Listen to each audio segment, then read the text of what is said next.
Si ignoras lo que ocurrió antes de que nacieras, siempre serás un niño. Cicerón. Una hora con la historia, un nuevo enfoque del pasado deshaciendo mitos, con Pío Moa. Pues una semana más en Informa Radio con don Pío Moa, una hora con la historia. Don Pío, bienvenido. Muchas gracias, aquí estamos. Bueno, una semana más y cada vez España está no sabía ya cómo calificarlo, ¿no? La situación por la que estamos atravesando, los incidentes en Torre Pacheco, la culpabilización a las víctimas, ahora son los culpables. Bueno, es algo dantesco. Yo siempre recomiendo que hay que seguirle a usted en Más España, Más Democracia, www.piomoa.es. Bueno, ¿qué reflexiones traemos esta semana? Bueno, ante todo quiero volver a llamar la atención sobre la cuestión económica de este programa, sí. Porque estamos bajo mínimos ahora mismo, porque sí. Ahora mismo llegan los impuestos y realmente, en vez de cobrar tenemos que pagar, ¿no? Y entonces, recordar eso, que es un programa que no dispone no se obliga a pagar a nadie, como pasa con los programas estos de la izquierda, que tenemos que pagarlos todos, nos guste o no. O sea, aquí sí. Los que estén de acuerdo y les parezca bien, pues ya hemos dicho cuál es la cuenta a la que pueden aportar y que es necesario, porque si no, terminará pagándose una voz más. Una voz que es importante, porque no hay ningún otro programa de historia que se parezca a este. Casi todos los programas de historia corrientes son puramente anecdóticos, ¿no? Y no... Sí, es verdad. No, se tratan de 40 cosas por ahí dispersas y tal, y no siguen una línea de análisis ni nada. Bueno, este en cambio sí. Por eso digo que es un programa bastante único. Habrá otros también buenos, pero creo que este tiene un carácter especial. Bueno, dicho esto, es verdad que estamos en una situación en España, una situación extrema. No solo en España, también en Europa y en el mundo, me atrevo a decir, ¿no? Estamos en una situación muy peligrosa. Una situación en la que ahora Trump ha decidido intensificar la guerra en Ucrania, con peligro evidente de ampliarla y llevar a una catástrofe más general, que es lo que quiere también la Unión Europea, lo que quiere el canciller alemán, el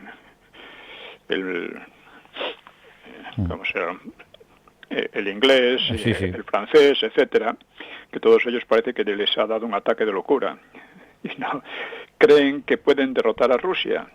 Y efectivamente creen que pueden derrotarla en Ucrania, centrando allí, y además están buscando un nuevo frente por Azerbaiyán y por Irán.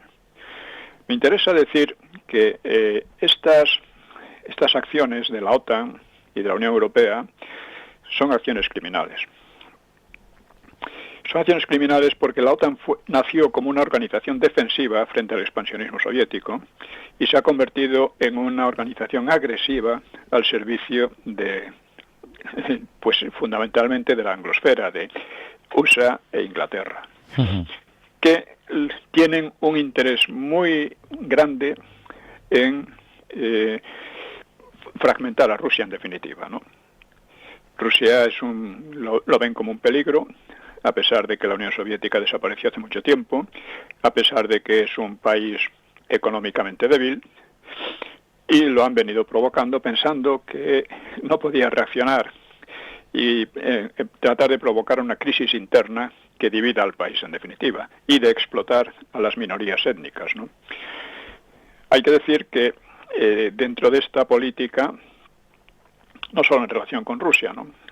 En general, lo que han hecho en Libia, lo que han hecho en Siria, lo que han hecho en Irak, ha sido, organizar cientos de miles, la muerte de cientos de miles de personas, el desplazamiento de millones de personas, muchas de las cuales han venido a Europa, un poco como venganza, podemos decir, porque son islámicos y quieren islamizar Europa. Están Sí, abiertamente lo dicen, ¿no?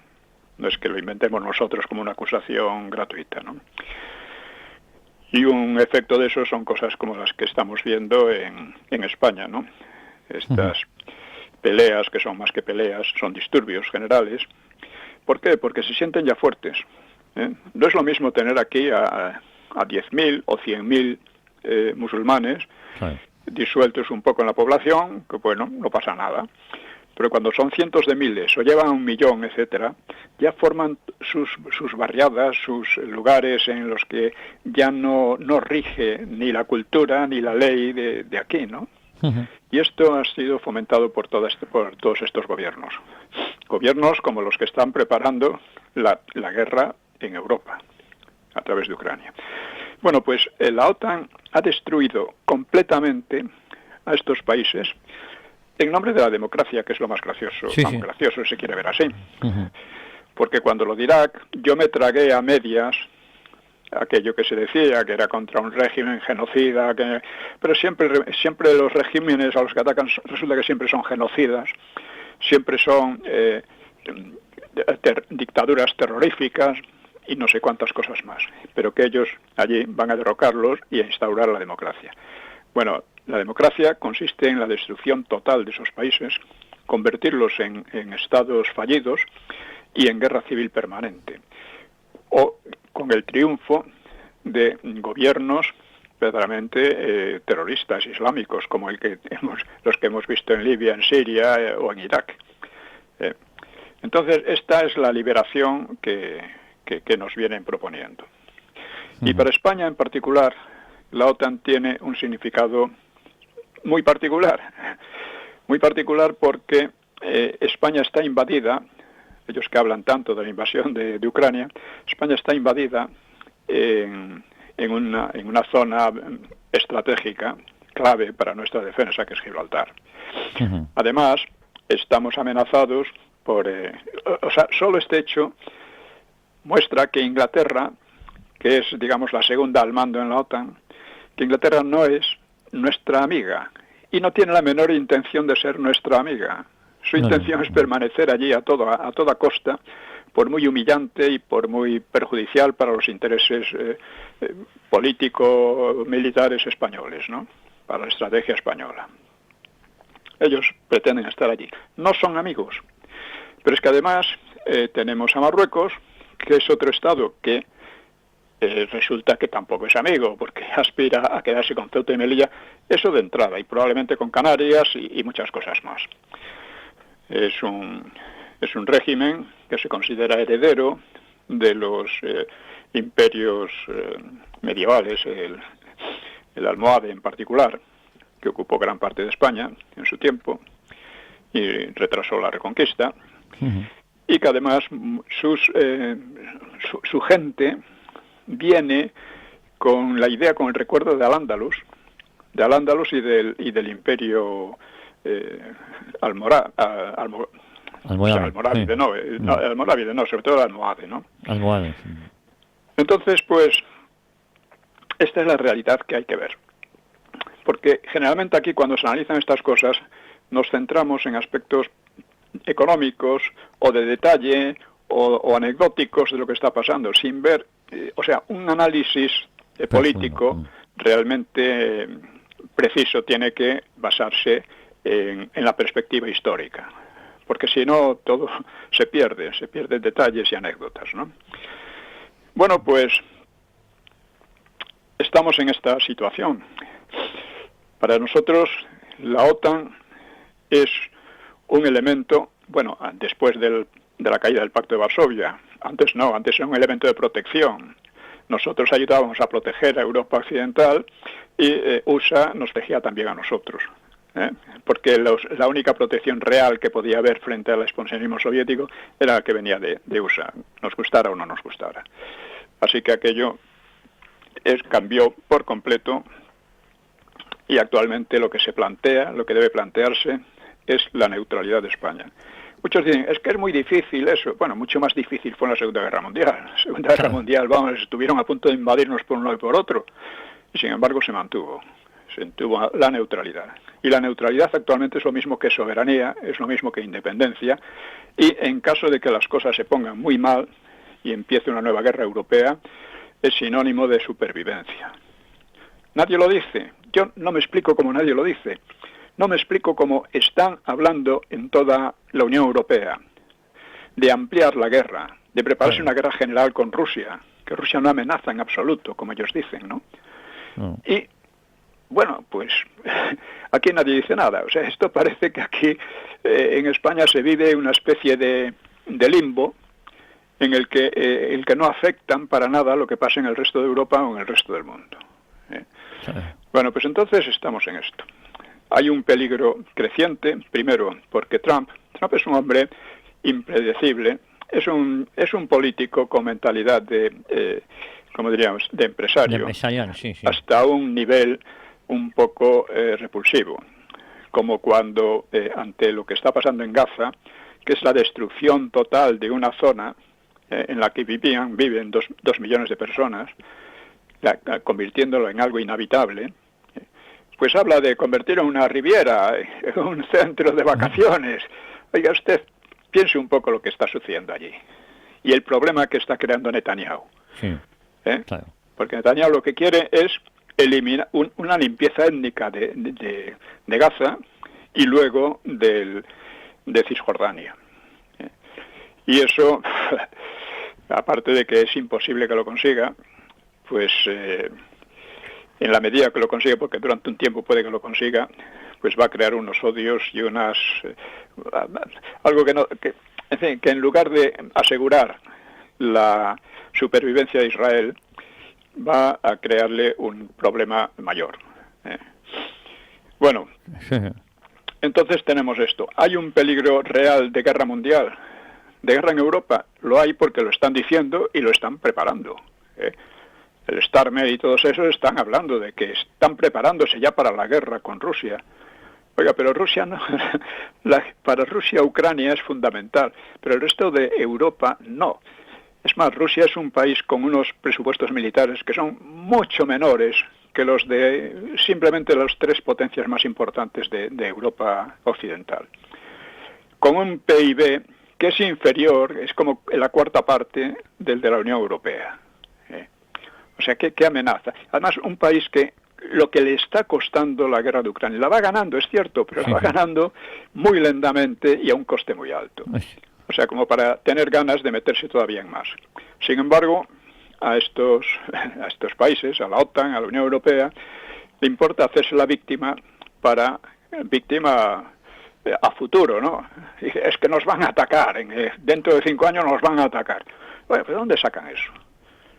O sea, si lo analizamos las cosas de una manera, primero, histórica, y en segundo lugar, de relación de fuerzas, vemos que eso no tiene pies ni cabeza.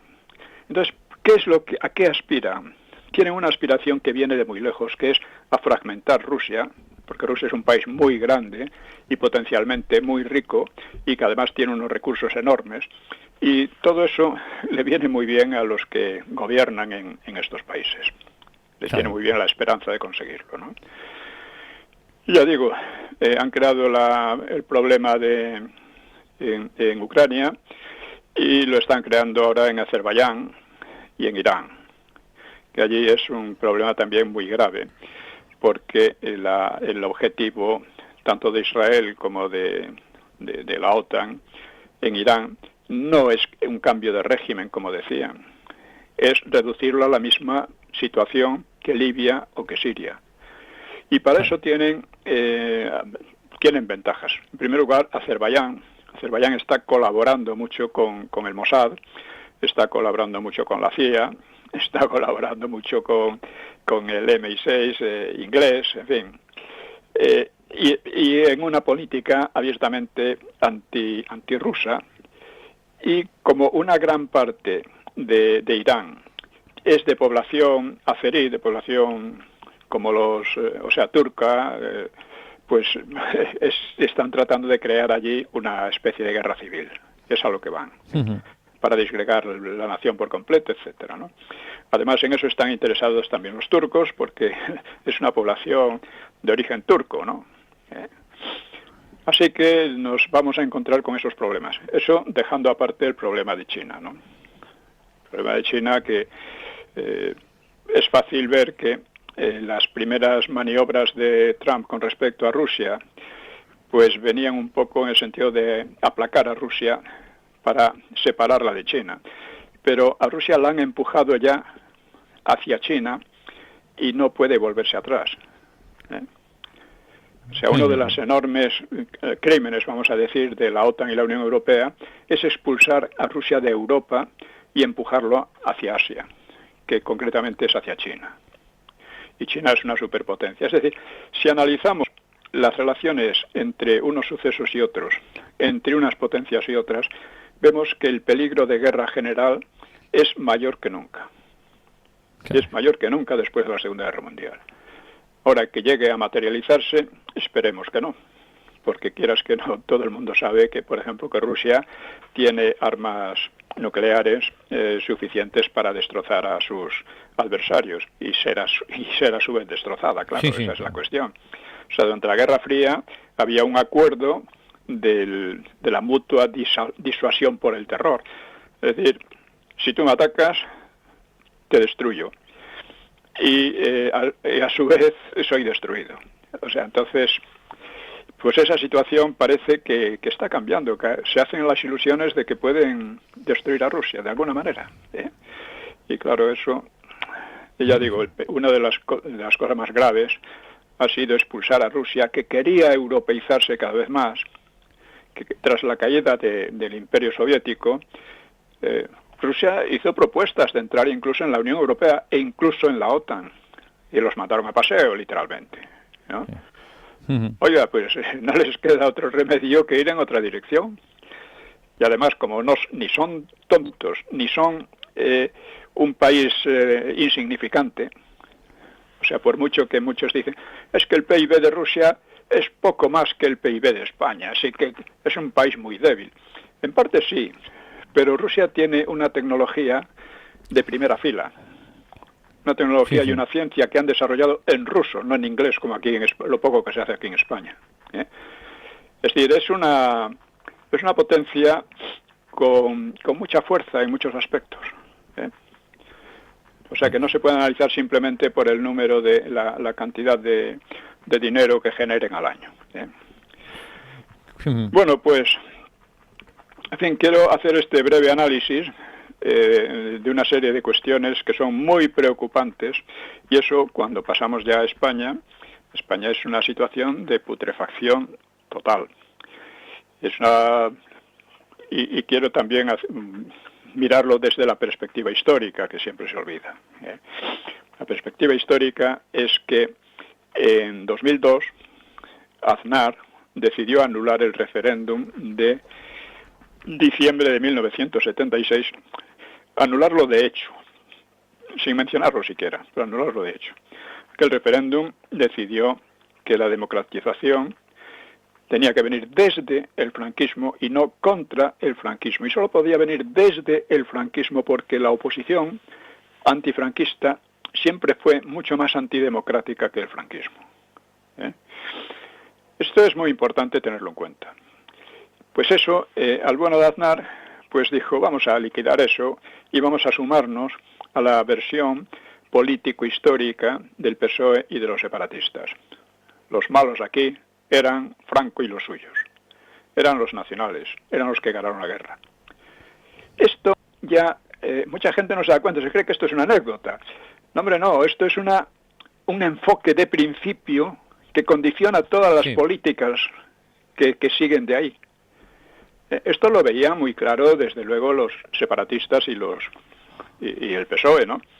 Veía muy claro que atacando por ahí al franquismo, después de que cuando estaba el franquismo no hicieron nada contra él, que atacándolo por ahí estaban socavando todo el régimen del 76, el 78.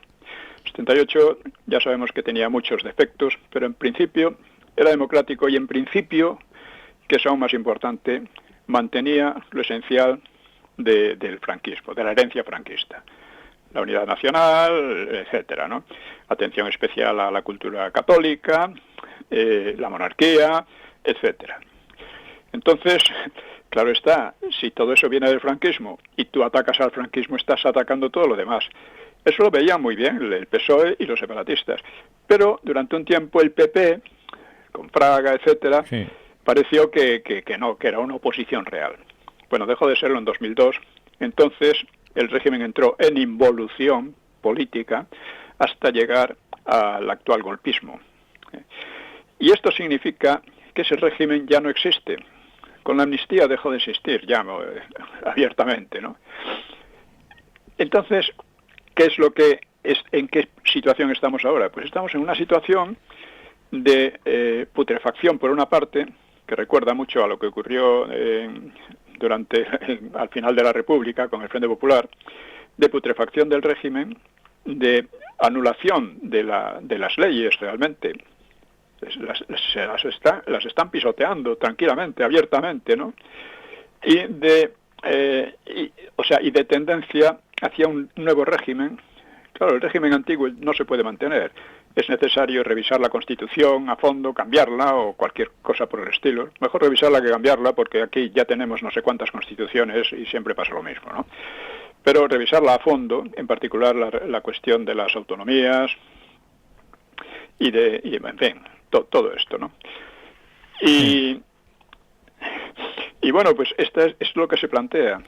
Yo defiendo a Vox porque es el único partido que dice hay que defender ante todo y por encima de todo la unidad nacional y las normas democráticas. Porque si esto cae, aquí o volvemos a la guerra civil o se nos impone un régimen de estilo bolivariano, que es claramente la dirección que actualmente sigue, con la única oposición real de Vox.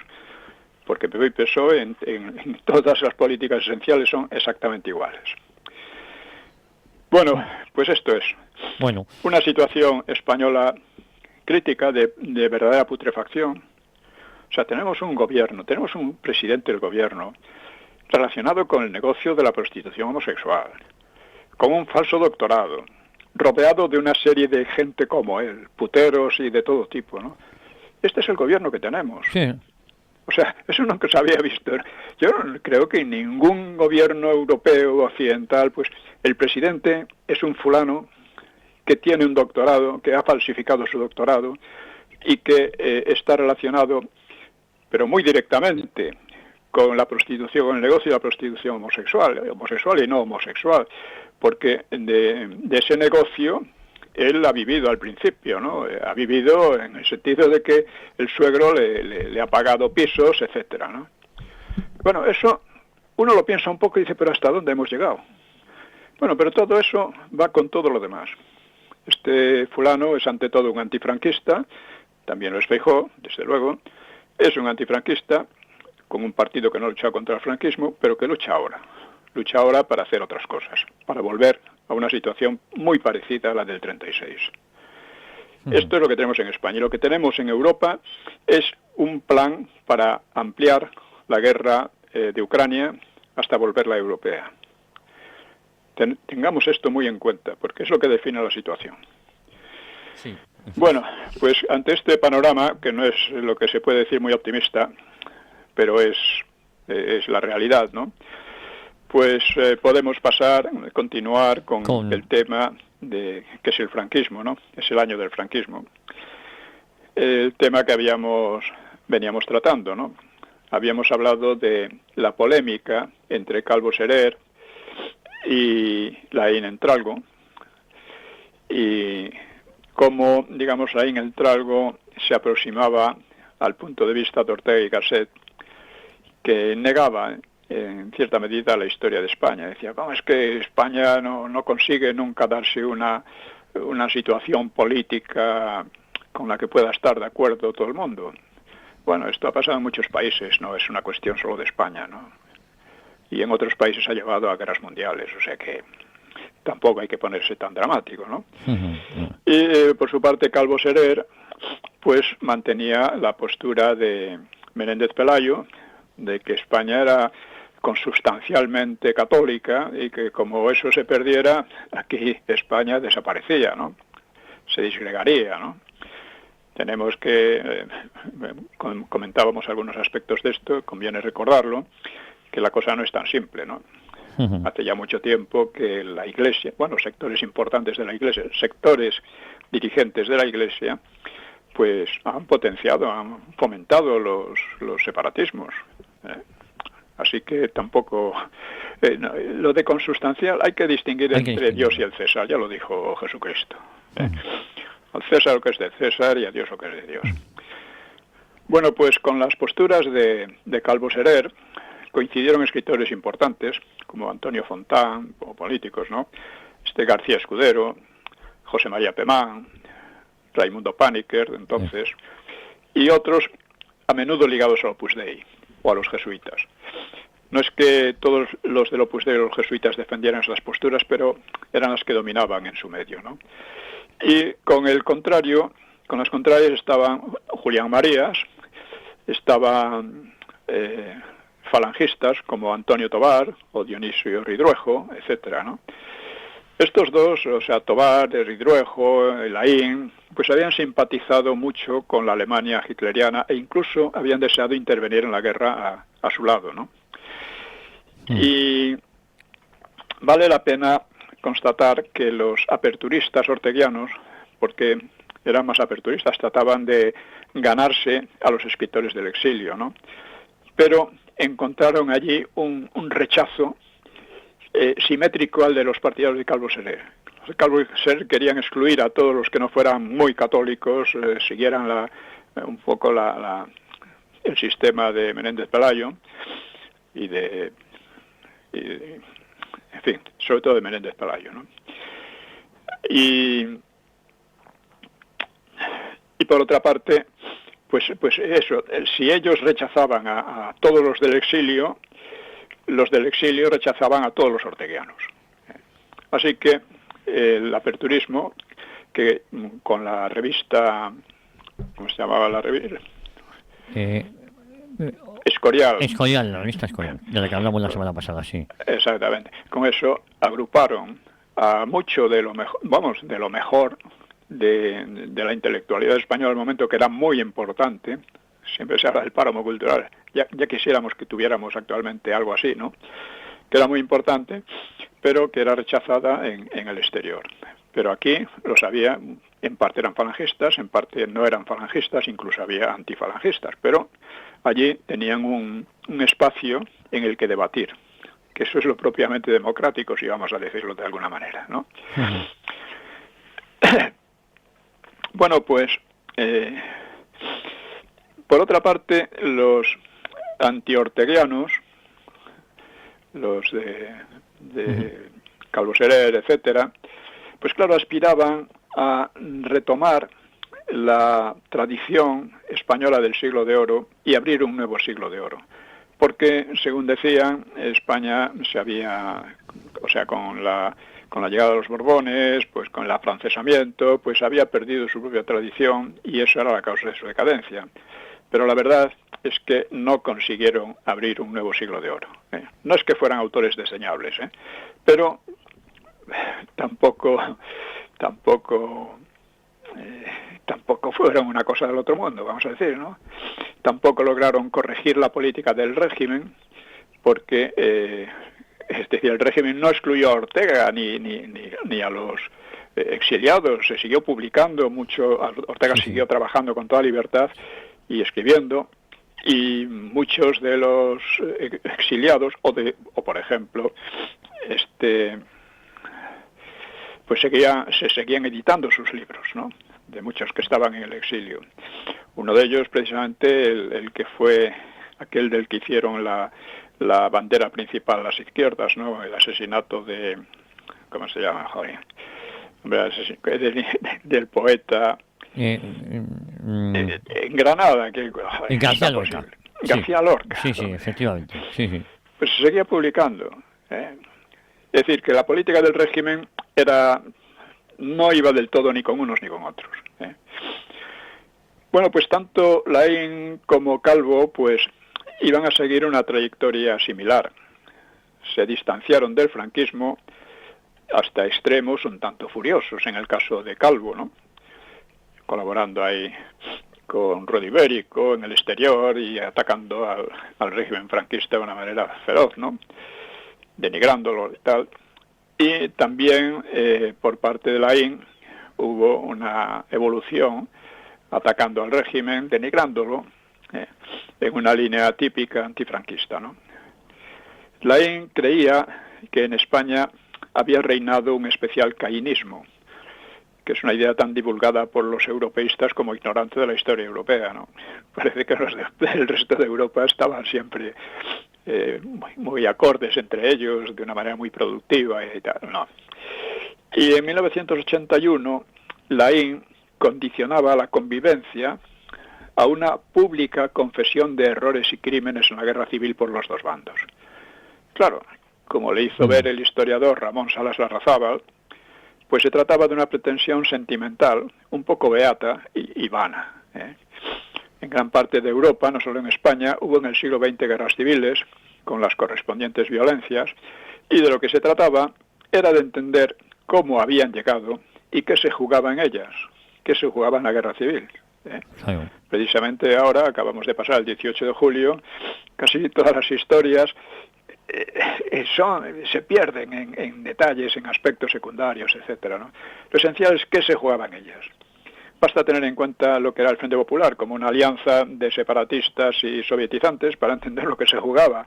La supervivencia de España, fuera la supervivencia en el sentido de la unidad nacional y no romper la unidad nacional en unos cuantos estaditos que serían manejables por otros, ¿no? Pues o bien sovietizarla, que era romper drásticamente con todo el pasado español, con toda la tradición española de siglos. Bueno, pero estos problemas, y además cómo se llegó a ella, cómo se llegó a la guerra civil, eso lo he explicado, creo que de manera completamente irrebatible en varios libros, ¿no? Los mitos de la guerra civil, por ejemplo, o cómo empezó los orígenes de la guerra civil y otros varios más, ¿no? Bueno, pero estos problemas, o sea, cómo se había llegado y qué se jugaba en la guerra, eso no parecían preocupar a Laín, que creía resolverlos con exhibiciones de mea culpa. Todos hemos sido culpables. Bueno, mire, eso no sirve para nada. Una guerra entre hermanos, mire, todas las guerras son entre hermanos. Los hombres todos somos hijos de Dios, ¿no? Aparte de que España, que era lo más curioso, en 1961 España llevaba más años de paz interna o externa que casi cualquier otro país europeo. Para la inmensa mayoría, la guerra civil era una cosa superada. Y entonces venir con esto, vamos a pedirnos perdón, es una tontería, pero una tontería sentimental y claro, en fin. Laín Entralgo era un intelectual destacado en otros campos, era un científico importante y era también escritor, ensayista de bastante calidad, ¿no? Pues se sintió molesto, lógicamente, a pesar de su antifranquismo, se sintió molesto con la leyenda del erial o del páramo cultural franquista, que es lo que divulgaba la intelectualidad antifranquista, que ella sí que era mediocre. Y que naturalmente le afectaba a él, porque él había escrito, investigado y publicado en el franquismo, incluso en los años más difíciles del franquismo, los años 40, 50 y tal, ¿no? Así que Laín escribió en El País, en 1998, un artículo titulado "No todo fue erial", en el cual menciona, pues claro, el nutrido elenco de escritores, pensadores y artistas de los años 40. Bien, está muy bien. Eso Julián Marías lo ha demostrado así, o sea, igualmente, ¿no? Lo curioso, sin embargo, es que los presenta no ya ajenos al régimen, sino contrarios al régimen en el que publicaban, en el que realizaban sus trabajos, ¿no? Así que, o bien el franquismo fue extraordinariamente liberal con los autores disconformes, que según Laín eran prácticamente todos, y es verdad que en líneas generales pues fue muy liberal con ellos, la censura tuvo muy poca importancia, o bien fue liberal, ya digo, o bien a esos escritores antifranquistas no les importó prestigiar al régimen escribiendo dentro de él. En fin, nos encontramos siempre con estas con estos absurdos. Es verdad. Que son un poco, volviendo al tema de principio, como la propaganda de la OTAN. Según ellos, Rusia había perdido la guerra ya al principio, a las 3 semanas, tenía que utilizar hasta burros porque no tenía técnica, etcétera, y luego, en cambio, dice que nos amenaza a todos. Bueno, en fin, y más interés tienen los desmentidos del páramo por parte de Julián Marías, que escribió varios artículos, yo los he reproducido y recordado, porque la técnica que hay con esos es olvidarlos, como si no hubieran existido. No, hay que recordarlos, ¿no? Seguramente los escritores que escribieron en el régimen, fueran o no fueran afectos a él, pues, y también tanto los que se quedaron aquí durante la guerra como los que volvieron pronto a España, como el propio Ortega, pues eran, muchos de ellos pertenecían a las generaciones del 98, del 14 y del 27, siguieron trabajando aquí en España, y salieron otros nuevos con la generación del 40. Así que se ha ponderado mucho la llamada Edad de Plata de la cultura española del primer tercio de siglo, pero probablemente no le fue inferior la cultura de la posguerra.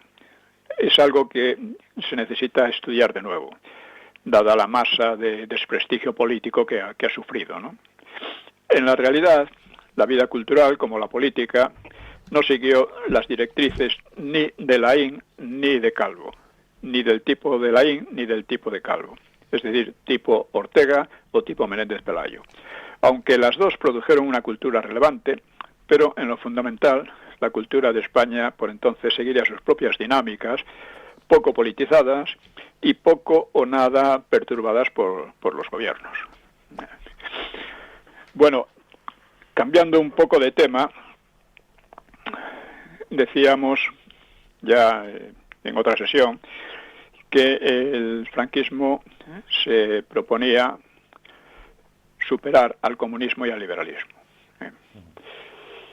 Pues la polémica que hemos citado, que afectaba a la particularidad de España, pero ya digo que las dos ideologías que el franquismo atacaba y quería superar eran el comunismo y la democracia liberal. El marxismo del PSOE pues había sido más bien rudimentario, pero la crítica conservadora o liberal española a esa ideología pues había sido también rudimentaria, ¿no? Pese al peso político del marxismo en Europa, incluida España. El propio Azaña decía que lamentaba no saber casi nada de marxismo. Bueno, pues mira, el marxismo estaba rodeándote, influyéndote por todas partes, ¿no? El régimen de Franco rechazaba el comunismo desde un punto de vista filosófico por su materialismo y por su economicismo. El economicismo era la práctica del materialismo, ¿no? La práctica social, ¿no? Que despojaría al hombre de su dimensión espiritual, primordialmente religiosa, y lo convertía en esclavo de un Estado omnipotente que pretendía guiarse por la ciencia, porque el marxismo se pretendía científico. Pues más eficacia que esta condena, digamos, desde el punto de vista filosófico, pues tenía la condena por sus efectos prácticos en Rusia y en España. En Rusia había perseguido a la Iglesia, había provocado enormes hambrunas y aplastado sin reparar en sangre, ¿no?, cualquier oposición, y la había sin reparar en sangre hasta en el propio partido, donde miles de comunistas pues habían pagado con un tiro en la nuca sus desviaciones, ¿no? Teníamos además los testimonios de la División Azul, que mostraban la tremenda miseria de los campesinos rusos, que pagaban así una industrialización a un coste humano tremendo, ¿no?, elevadísimo, ¿no? En España teníamos además otro aspecto práctico, inmediato, y es que en España el PSOE marxista había organizado la guerra civil, la había querido, la había planteado, ¿Y por qué? Pues porque creyó que la tenía ganada. Esto lo he explicado, bueno, con sus propias palabras, ¿no? Por ejemplo, en los orígenes de la Guerra Civil, Es verdad. o los mitos de la Guerra Civil, o por qué el Frente Popular perdió la guerra. Y luego, además, después de haber organizado la Guerra Civil en el 34, pues falsificó las elecciones del 36, como ya sabemos. Eso ya está. Y además, con ello, acabó de destruir la República. O sea, destruyó la legalidad republicana, es decir, la República misma, creando una situación, una especie de terror caótico, hasta que fue necesario rebelarse, ¿no? Y durante la guerra, el PSOE, junto con el Partido Comunista, el Partido Comunista era el agente más directo del Kremlin, y con el resto del Frente Popular, pues había programado un exterminio físico genocida de la Iglesia, además de un terror despiadado contra los fascistas, entre comillas, porque no eran fascistas, y también contra grupos afines pero disidentes, entre ellos mismos, y causado la mayor hambre del siglo XX español. En 1938, España registró la mayor hambre del siglo XX y fue en la zona del Frente Popular. Es decir, reproducía de una manera extraordinaria la experiencia rusa, ¿no? Soviética, vamos a decir. Y estos efectos, aunque lógicamente las propagandas comunistas lo negaban, y la negaban también algunos liberales o socialdemócratas, pero eran ampliamente conocidos en toda Europa y por supuesto en España, ¿no? Por consiguiente, el franquismo no necesitaría desplegar una argumentación intelectual muy compleja para rebatir al comunismo, ¿no? Para Franco y los suyos, los comunistas españoles y la Unión Soviética eran el enemigo principal, por lo que habían hecho en la práctica. Lo justificaran como lo justificaran o en virtud de la ciencia que ellos decían, etcétera, ¿no? Y también por esa razón, España declaró la neutralidad ya en plena guerra civil, en 1938, pese al coste que podía traerle de sus amigos italianos y alemanes. Porque recordemos que cuando la crisis de Múnich, pues Franco dijo que en una guerra europea España permanecería neutral. ¿Por qué? Porque la guerra se planteaba entre Francia e Inglaterra por un lado y Alemania por otro. Para Franco esto solo podía beneficiar a Stalin. Sí. Por eso dijo España neutral. Eso aparte de que España iba a necesitar reconstruirse después de los desastres bélicos, ¿no? Sin embargo, a pesar de eso, el marxismo poseía una extraordinaria fuerza sugestiva para intelectuales y para mucha gente común, y hasta para burgueses y hasta para algunos banqueros. ¿Por qué? Porque les parecía que la Unión Soviética era un experimento histórico nuevo, que aunque llevara consigo sacrificios y errores, pero abría la puerta a un futuro próximo sin explotación en una sociedad, una sociedad científica, una sociedad racional, una sociedad igualitaria, libre de las interesadas ilusiones capitalistas o de las supersticiones religiosas. Y claro, en esa sociedad que se esperaba, las capacidades humanas iban a florecer como nunca antes. Así que un objetivo tan sublime, entre comillas, bueno, ya sabemos que hay una relación entre la práctica y la teoría, ¿no? Una relación que a veces es totalmente contraria, ¿no? Pues un objetivo que justificaría las mayores luchas y los mayores sacrificios, incluso crímenes y errores por tratarse de un ensayo históricamente nuevo.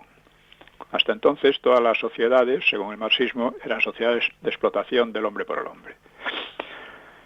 Franco señalaba en el comunismo, ¿no? Señalaba el terrorismo policíaco, las persecuciones religiosas, los muros de la vergüenza, el muro de Berlín, ¿no? Era un muro que lo colocaban no para defenderse de una invasión exterior, sino para impedir que la gente de allí se escapara, ¿no? de aquella sociedad maravillosa, ¿no? De ese paraíso. Sí, claro. Franco señalaba también la anulación de las libertades y de la dignidad humana por un Estado omnipotente, ¿eh? Pero, por ejemplo, en 1963 reconocía, o sea, en el 63 la Unión Soviética estaba un poco en la culminación de la conquista del espacio, ¿no? Porque fue pionera en eso, ¿no? Con el Sputnik y luego con el primer hombre en el espacio, etcétera, ¿no? Pues cuando la Unión Soviética se jactaba, dice Franco, hay que reconocer que el comunismo ha recogido la bandera de lo que gran parte del mundo anhela. Aunque explicaba lo que hay detrás de eso, ya lo sabemos. Terror de Estado, etcétera, ¿no? El marxismo, además, tenía una extraordinaria destreza dialéctica, proteica. Proteica es, igual que proteína, viene de un personaje de la Odisea, Proteo, que se disfrazaba, cambiaba por completo de aspecto, ¿no? Y Odiseo tenía que agarrarlo y impedirle, o sea, mantenerse a él agarrado hasta que no pudiera cambiar más, ¿no? Y entonces se reconociera lo que era y le dijera la verdad. Esto de Proteo es un poco un símbolo de la verdad, cómo se presenta de tantas maneras engañosas y lo difícil que es agarrarla, por así decir. Obligarla a confesar lo que realmente es, ¿eh? Y esto lo vemos en la política constantemente. Y el marxismo tenía una capacidad proteica, lo que se llamaba dialéctica, ¿no?, para presentarse con mil disfraces. Por ejemplo, uno de los más notorios, pues, era como representante de lo mismo de una justa y necesaria dictadura del proletariado, justa y necesaria porque había que acabar con la explotación, y lo mismo de una democracia auténtica. Aquella dictadura era la democracia real, frente a la democracia engañosa y fraudulenta de la burguesía. Y por estas destrezas, pues la crítica elemental que planteaba el franquismo era a menudo ineficaz. Era a menudo ineficaz porque a mucha gente de formación intelectual le parecía muy tosca, ¿no?, muy elemental, y porque, claro, mucha gente pues decía, bueno, pero esto sigue siendo un régimen de explotación. Además, el propio franquismo cayó un poco en la trampa de achacar a los comunistas responsabilidades que correspondían a los socialistas, o no lograban distinguir claramente entre República y Frente Popular. Esto, claro, debilitaba la argumentación franquista contra el comunismo. Claro. Y lo estamos viendo actualmente. Hoy día ocurre lo mismo, ¿no? Hablando, por ejemplo, de responsabilidades socialistas, pues, aunque el Partido Comunista era el agente directo del Kremlin en España, y además orgulloso de serlo, ¿eh? O sea, no es que se le esté acusando de nada, no, estaba muy orgulloso de ser el representante de Stalin en España. Bueno, pero ¿quién mandó el oro español a Rusia? No fueron los comunistas, fueron los socialistas. ¿Y por qué lo envió? ¿Por qué lo enviaron? Pues lo enviaron porque simpatizaban con el régimen comunista de la Unión Soviética. Luego lo han disimulado diciendo, es que claro, en Inglaterra, en Francia no estábamos seguros, no nos querían, bla, bla, bla, bla. Ellos sabían dónde podían ir. ¿Y qué significó eso? Significó que el Frente Popular pasaba a depender totalmente de Stalin. Porque, claro, aquel oro se quedaba allí. Su posibilidad de devolverlo no había ninguna. Y máxime en una guerra, ¿no? Y por otra parte, el flujo de armas pues venía también de la Unión Soviética, ¿eh? Así que Stalin se hizo el amo.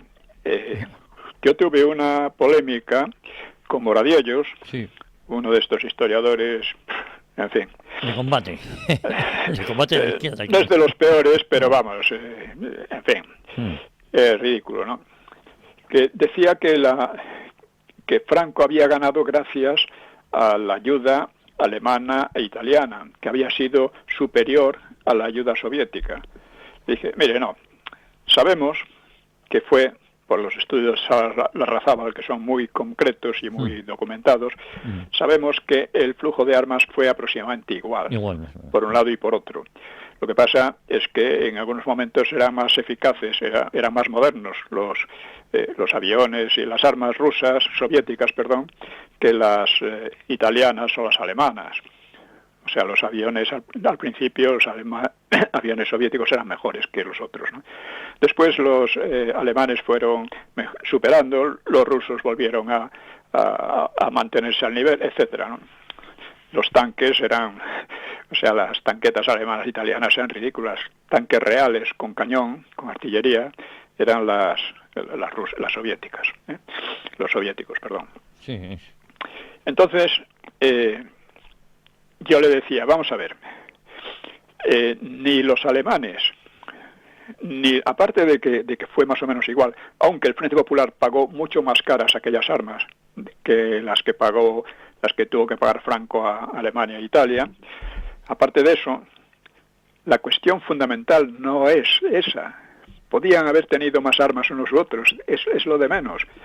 Lo importante es que el Frente Popular dependía por completo de las armas soviéticas y de la política soviética. El Kremlin no solo facilitaba las armas que quería y cuando quería, lógicamente, eso también lo hacían los alemanes, los italianos, ¿no? Pero bueno, no solo facilitaba las armas cuando quería, sino que además tenía dentro del Frente Popular a un partido, que el Partido Comunista, que era un partido agente directamente de la política soviética y guiado por la política soviética, cosa que no ocurría en absoluto en el régimen franquista. O sea, la Falange nunca fue un agente de los nazis o de los fascistas italianos, en ningún momento, y además nunca fue el partido principal dentro del franquismo. Y luego, la Unión Soviética tenía además pues los asesores y la policía política que actuaba en el Frente Popular al margen por completo del gobierno español, tenía sus propias cárceles secretas, en fin, hacía de todo, ¿no? Entonces, hombre, esto es lo principal. O sea, ni Alemania ni Italia condicionaron la política de Franco, nunca. Mientras que el Frente Popular tuvo su política radicalmente condicionada por la política de Stalin. Don Pío, un par de minutos nos quedan aproximadamente. Sí. Y digamos también otra cosa, que la política de los comunistas era la política y la estrategia era la única inteligente que había en el Frente Popular. Los demás partidos, se lo trato en por qué el Frente Popular perdió la guerra. O sea, desde su punto de vista era una política inteligente. La de los otros no, era lo que el propio Azaña como describe a los republicanos y demás, como gente de muy poca mollera, gente oportunista, gente sin una visión general de las cosas, gente que va a lo suyo cada vez, ¿no? Y eso fue lo que hizo que los franquistas, que empezaron en una posición tan desfavorable, pues fueran poco a poco ganando a aquellos. Hasta que llegaron los comunistas con su política de militar y propiamente política, y eso hizo la guerra mucho más complicada para Franco. Bueno, pues llegado aquí, hemos visto un poco cómo Franco trataba de superar al comunismo, la manera como lo analizaba y lo argumentaba, también sus debilidades. Y vamos a seguir la próxima vez con la crítica al liberalismo democrático, que es también muy interesante, incluso más interesante porque es más difícil. Pues, don Pío, lo dejamos aquí con la promesa de volver la próxima semana ya aquí a Historia, a una hora con la historia con don Pío Moa en Informa Radio. Pues encantado, hasta la próxima semana. No olviden, por favor, el apoyo económico. Pues así, en eso estamos. Es fundamental que nos apoyen todos nuestros oyentes para que este programa pueda tener continuidad. Un abrazo para todos. Un abrazo muy fuerte, don Piero. Gracias.